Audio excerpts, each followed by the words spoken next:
down those cards. It is a blasphemy. They tell nothing to those who cannot see. Oh, but they do. That's a bit of luck. Good luck for both of us. The cards say we will be lovers. It's impossible. Forbidden for me. Now you must go. But you do believe. I mean, really believe in the cards. They have never lied to me. Then they won't now. Pick one. The Ultimate Journey. Episode 54. Hi, and welcome to the Ultimate Journey Awakening the Spirit podcast. I'm your host, Frank DeGenova.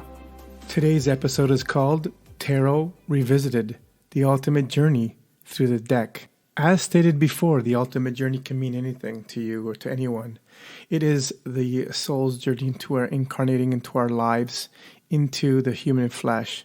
It could be the journey around the sun. It could be our internal journey. It could be taking a trip overseas or going on a picnic, as long as it's ultimate in every way and in all ways, always and in all ways. Today's episode is a complement to episode 51. In that episode, I talked about the tarot deck and playing cards and all that. So this is a little bit of an upgrade to it. So let's start. The tarot deck, a lot of people don't know. A lot of people, actually readers don't know this. People who read tarot don't really know the full significance of the cards. The cards are an incredible experience, a tool, a guide, a template, revealing patterns of both our past, present, and our future. And they mirror aspects of our human experience and the many stages of our spiritual development. It's really cool. It mixes astrology, numerology, all the archetypes, symbolism, religion, myth, and the elements. Earth, air, wind, and fire. Earth, air, wind. No, earth, air, water. See, I was thinking of the band, Earth, Wind, and Fire. And they forgot the water. And of course, the fifth element is ether. The tarot deck also represents the unconscious. Carl Jung is famous for. And each of the 22 cards of the arcana, major arcana, symbolize a different portion of the psyche. Spiritual journey from separation to wholeness. From wholeness into separation, back into wholeness, if you want to get technical about that. And the journey the traveler faces, the challenges, and it's basically about complete self-awareness and understanding about individualizing, individuation. So just to recap the actual suits of the deck, there's hearts, clubs, diamonds, and spades like the playing cards, which is cups, wands, pentacles, and swords, which translate to cups as emotions, which represent water, wands represent spirit or fire, and the pentacles represents body and earth, and the swords represent thought or air. So you have the four elements there. And each number of each suit has a vibrational meaning in numerology, so that's where that comes in. First, I want to start off with the court cards. These are often known as the face cards or the people cards or the royalty cards. They are the families of the tarot and their suit and rank their personalities. So basically, it's our inner kingdom. And these are self-developmental tools and a guidance how to navigate in being in the world. I don't know if many of you know that I also teach polarity, masculine, feminine energies and communication and polarity and relationships and that. So the following two are the masculine and feminine. So you have the king and the queen. So with the king, obviously he's masculine and is mature. He's your archetypal father or grandfather figure of the suit or lineage. He is a leader, strong, assertive, and directs, and symbolizes authority, order, control, discipline, and mastery in the areas associated with this family suit. So let's say it's cups, it's water, it's emotions. He protects and defends his kingdom, or the inner kingdom of ourselves and our psyche. He can separate logic from his emotions, or head from his heart, and he balances the feminine energy of his queen. I talk a lot about this in my teachings. So then now we have the queen. She is also mature and feminine in the archetypal mother, grandmother of her suit, who embodies the qualities of her suit, but not acting out like the king does. The king's more external and more aggressive. She's just as powerful as him, and it's all equality. It's all about equal. But she can switch off the material and just be in the world like women enjoying the beauty of it all. But she's more subtle about it. It's about flowers, sunsets, etc. She nurtures her inner kingdom or kingdom, not by force, but by nurturing intuition and the maternal instincts, associated with feelings, relationships, and self-expression. What she does do is she tempers her king's power and force and brings balance to him like he does to her. But unlike the king, she has trouble navigating from her heart to her head. She gets entangled. And I also teach that in the masculine and feminine, where the women, they get caught in the overthinking and the feeling that sometimes it gets overwhelmed. I'm doing a little plug here. Now we come to the knight. And the knight represents an immature young adult, like 22 years old, 30. The knight is still evolving and is searching until he becomes worthy of becoming king or queen. So the knight represents masculine and feminine as well. The knight is the archetypal son and daughter to the king and queen of the suit, the characteristics of the suit. They may be wild and moody and hard to express themselves in a balanced way, just like a teenager, or a past teenager. They're starting to get their bearings. They may be self-indulgent or indulgent, action-based, but they basically embody the king and the queen in child form. Now we have the page, the playful child, the adolescent, the young adult, approximately about up to 22 years old, so younger than that. So basically a teenager, a young child, I think from child to teenager. There are younger archetypes from the king and queen. They act with abandon and pleasure. They're naive, sometimes can be superficial and spontaneous. Adventure and possibility, ideas, imagination, all that. They also plan, like, what do you want to do when you grow up? I want to be a fireman or a princess. So they're still not really solid or grounded into their ambitions. I mean, their ambitions may flip and flop a lot. They're less cooperative and they're more defiant. So just think of all our growth when we're young, we're teenagers, when we're adults. See, when you pull the page card, anything is possible for the page. They're not patterned yet by the king and queen. They're in the shadow part of it, or the infant stage, and they may fall into the negative aspects of it. The king and queen are there, and they need to be the parental figures of that. So these basically represent us. You have the king and the queen, you have the knight, the page, and they all represent different facets of ourselves. So if you do tarot readings, take in consideration that when they pull the card, where maybe a person is somewhere in their life, when they're mature about it, or when they're just starting something new, etc. So now we got the elements out of the way, we have the numerology, and we have the face cards.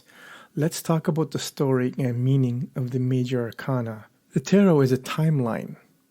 A story with the fool as the central character, and the fool is you. We are the fool.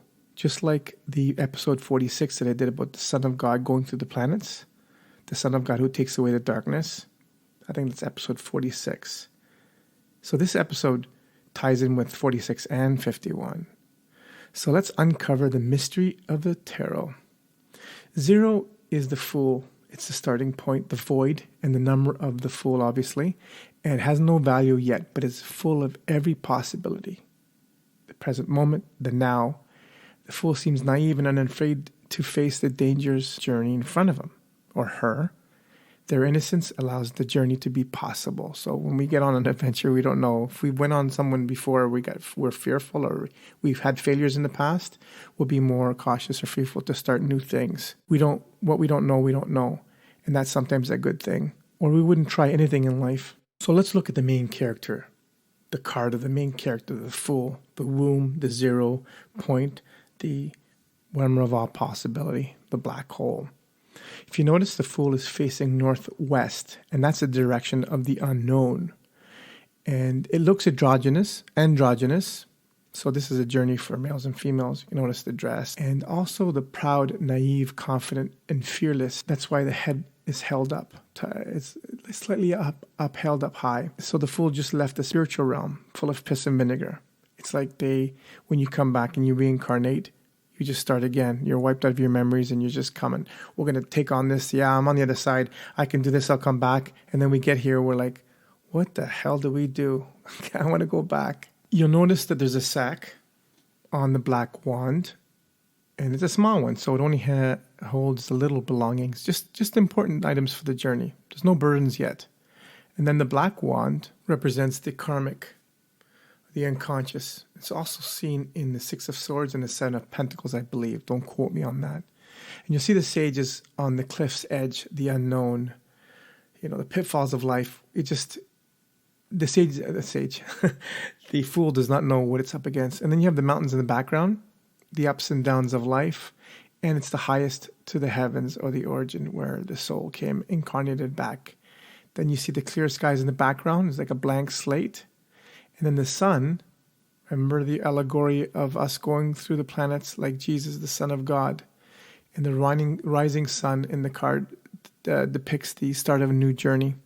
You'll notice the fool holding a white flower or white rose. This represents the purity, the innocence, the clarity. And it makes me think of the Matrix. Follow the white rabbit. That comes to mind. But it's the white rose or the white flower, the purity. But go inside the hole, you never get out. And then beside the fool is the white dog. So I see that as a messenger, a friend by his side, a loyal, perhaps spirit guides. And some people believe that it's the dominion over nature, that we've conquered nature, but I don't believe that at all. Then you see the red feather, passion for life and all that. So there's a lot of symbology just in one card. We can dissect each card so detailed, but then it's like, that's a whole nother pursuit to do that. Okay, let's get on with the cards. So on our spiritual journey, before we incarnate into this physical realm, we face our energetic masculine and feminine polarities, the non-physical. And this is where their magician and the priestess come in. And you notice on their card numbers, there's 1 and 2. So the magician represents the masculine energy to thrust or project into the world to experience. It represents determination and willpower. And the priestess is holding and protecting the secrets and hidden inner knowledge, the mysterious feminine energy, the intuition, and she's waiting in Solomon's temple. So after converging your inner masculine and feminine aspects, you, the fool, incarnate into the physical and meet their physical incarnations. Or better yet, your parents, your loving mother who gives and nurtures to you, and your father who's authoritative, creating the boundaries and foundations in the external world, and the protector who creates the container for the feminine and the softness of the mother. And they impart their knowledge onto you, creating your boundaries, security, and safety. Now, this is assuming we have balanced parents. This is like in the real world, so it's not always the case. But like the hero's journey, I believe covered in episode 45, it's the hero's journey. Like he has to leave the nest, like Luke Skywalker leaving home, Bilbo Baggins. They all had to leave their safety and face the world. So when you do that, you meet the Hierophant, embodying dogma and structure of all the systems, including religion and the belief systems, indoctrinations, and morality. It's like the sun passing through Aries. So the Hierophant is Aries. It's a true first month of the zodiac, the head, the start of the spring, and the beginning of life, all of life. Next, the Fool meets the Lovers, or Gemini, and represents choice and the will to choose. Insert Gemini jokes here regarding their indecisiveness. Choice, how perfect. It also symbolizes lovers, partnerships, and the Fool learns that they are the masters of their own fate. They choose and shape their future. So once you realize this or learn this, remember you are the Fool, you can apply it to your life and the world. And once you graduate, you meet the Chariot, which is a sign of Cancer. You now have what it takes to face life and its challenges. You have control, action, and determination. So your first major one is Strength, which is Leo. Here you learn that the mind is stronger than physical matter. It's all about courage, focused and directed energy, and it all affects matter. Energy precedes matter, so the energy condenses down and becomes the physical. So this puts the Fool into contemplation mode and inward introspection. Welcome the Hermit. Virgo, removed from the distraction of the world. So it's like meditation, enlightenment. You begin to see life as a game, or maybe not. And then when this is attained, in comes the Wheel of Fortune. Wheel of Fortune. Hey, Vanna, can I buy another vowel? Or do I have to ask Pat Sajak for that? The Wheel of Fortune card shows that life is full of plot twists, riddles and puzzles, fate, destiny, and choice. And of course, karma. The yo-yo and seesaw of life, the wild ride, down the crazy life. So careful of what you do and decide, because sooner or later, the judge will judge you. And along comes the justice card, which is Libra, who weighs all your decisions and actions. Hopefully you get a fair trial. But as with any good lawyer, black and white can be many shades of gray. And this is where you get the hangman. So you see the hangman has different perspectives. It's seen as upside down. He's waiting and reflecting. Not much like the hermit, but still reflecting. This challenges all your beliefs that you've learned so far. And then you have to ask, are they your beliefs or the ones you've taken on by others? Are you living your life or the script from others? Then along comes the death card in sequence, which is Scorpio. And this is to free you of all these falsehoods that you've taken in. Maybe beliefs that don't longer serve you, or just lies. Anyway, it's what you've learned from your parents and society. Namely, you're the emperor, the empress, and the hierophant, and even your early beliefs. This is a time of big transformation and transitions. So now you get the temperance card, which is Sagittarius, deep spiritual understanding. You're more balanced here and not getting caught up in either extreme. There's more of a middle road, a balance, a moderation, cooperation, solutions. But there's always a shadow or hidden aspects of ourselves that we ignore that is needing to be exposed or revealed in revelation. And here's where the devil card or Capricorn manifests. This is where the breaking of illusions and all the urges of the unconscious reveal themselves. Sometimes as our attachments and addictions, material focus, we're in bondage. We have, as I said, addictions, depression, betrayals, and negative thinking. This is where the psyche exposes itself and everything crumbles as it's released by the Tower card, which gives way to growth and renewal. It also comes a lot of change. So you can see that with the card, there's a lightning striking and it's just crumbling. So everything's crumbling down. This happens a lot in a stage of our life when we do spiritual awakening, that what we thought was true, everything collapses. All the illusion breaks down, and then we're like, wow, the ego is dead or it's dying. But, it gives way to growth and renewal, and also comes change and loss. Now we come up to the star card, which is Aquarius, the most magical card filled with opportunities and help from the heavens. There's hope, renewal, and healing. So then after the Aquarius, there's the moon card, which is Pisces, the psychic. And it symbolizes that even light has its shadow side and reminds the fool that there are things also more mysterious and uncontrollable. There's fear, anxiety, confusion, and more delusion and risk. So you see, as the fool passes through all the astrological signs, it's going on a journey, but it's also facets of our journey and what happens in order, which is totally amazing. When you actually put the cards down, you get from zero and you do them sequentially, you can see that everything fits together and how I'm the order that I'm doing it too. It's pretty wild. Here comes the sun, da-na-na-na. It's to shine the light on all that. So the fool's journey is coming to an end, the dawning of a new age. He is on the horse riding off into the sunset, into a new land, into the clouds.